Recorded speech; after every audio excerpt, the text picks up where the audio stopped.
नमस्कार दोस्तों, राजस्थान के अलवर जिले में अरावली पहाड़ियों से घिरा एक ऐसा किला जहां सूरज ढलते ही इंसानों का जाना सख्त मना है। जी हां, मैं बात कर रहा हूं भानगढ़ किले के बारे में। इस किले के बाहर एक बोर्ड लगाया गया है। यह बोर्ड गांव वालों ने नहीं, यह बोर्ड भारतीय आर्कोलॉजिस्ट सर्वे ऑफ इंडिया ने लगाया है, जिस पर साफ लिखा है शाम होने के बाद इस किले के अंदर जाना वर्जित है। कहा जाता है रात के अंधेरे में किले से अजीब आवाज आती है और करीब 10,000 से ज्यादा लोग यहाँ हंसी खुशी रहते थे। आखिर क्या हुआ था उस समय, तब से लेकर आज तक वीरान पड़ा है। आइए समय को चक्र को पीछे घुमाते हैं और इस कहानी की शुरुआत होती है साल 1573। अमेर के राजा भगवान दास अपने बेटे माधो सिंह के लिए इस आलीशान किले का निर्माण करवाया था। भानगढ़ कोई छोटा मोटा किला नहीं था जो आज भी अपनी गवाही देती है, लेकिन इस हंसते खेलते वैभवशाली साम्राज्य की तकदीर में कुछ ऐसा लिखा था जिसकी कल्पना किसी ने नहीं की थी। और इस बर्बादी की धुर बनी राजकुमारी रत्नावली। माधव सिंह के बाद उनके पुत्र छत्र सिंह ने राज संभाला। छत्र सिंह की पुत्री राजकुमारी रत्नावली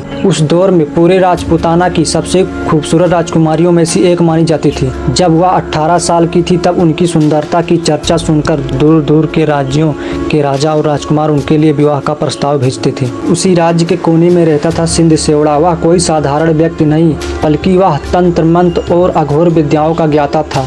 एक दिन जब उसने राजकुमारी को महल के झकोरे से देखा तो वह अपनी होश खो बैठा। राजकुमारी के प्यार में अंधा हो गया, लेकिन वह जानता था कि एक साधारण तंत्रिका का विवाह राजघराने की राजकुमारी से कभी नहीं हो सकता। इसलिए उसने काले जादू का सहारा लेने की सोची। एक दिन राजकुमारी की दासी बाजार से उनके लिए इत्र खरीदने गई। सिंध सेवड़ा चुपके से देख रहा था। सिंध सेवड़ा इत्र की शीशी में काला जादू कर देता है। उसका प्लान था राजकुमारी जैसे ही इस इत्र को अपने शरीर पर लगाएगी वह सम्मोहित होकर इस तंत्रिका की कुटिया पर खींची चली आएगी। लेकिन किस्मत को कुछ और ही मंजूर। राजकुमारी के पास एक वफादार गुप्तचर था जिसने तंत्रिका की इस घिनौनी हरकत को देख लिया था और राजकुमारी को सचेत कर दिया। जब दासी इत्र लेकर महल पहुंची तो राजकुमारी ने गुस्से में आकर उस इत्र की शीशी को महल के खिड़की से बाहर एक विशाल पत्थर पर फेंक दिया। जैसे ही शीशी टूटी, काला जादू उस बेजान चट्टान पर लागू हो गया। वह भारी भरकम चट्टानें तेजी से लुढ़कती हुई तंत्रिका की कुटिया की तरफ बढ़ी। तंत्रिका अपने ही जाल में फंस चुका था। उस विशाल पत्थर ने तंत्रिका को बुरी तरह कुचल दिया, लेकिन मरने से ठीक पहले अपनी उंगली को किले की तरफ उठाई और तड़पते हुए एक श्राप दिया।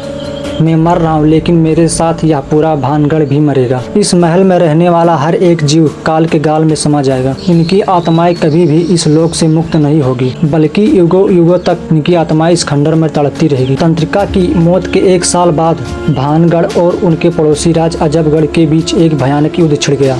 अजबगढ़ की सेना ने भानगढ़ पर अचानक हमला कर दिया। भानगढ़ के सैनिक इस युद्ध के लिए तैयार नहीं थे और इस युद्ध में भानगढ़ के राजा छत्र सिंह और राजकुमारी रत्नावली को बेरहमी से मौत के घाट उतार दिया। पूरी की पूरी आबादी एक ही रात में साफ हो गई। तब से लेकर आज तक भानगढ़ दोबारा कभी नहीं बस पाया। रात के समय इस किले के आसपास रहने वाले ग्रामीणों ने कई ऐसी घटनाएं सुनी जो आधी रात में किले के भीतर से जोर जोर से हंसने और रोने की आवाज आती है। ऐसा लगता है जैसे आज भी इसके अंदर कोई रहता है। रात को तो कोई जाता ही नहीं है। डर तो लगता है पर कुछ क्या करें, दिखता नहीं, आवाज आती है।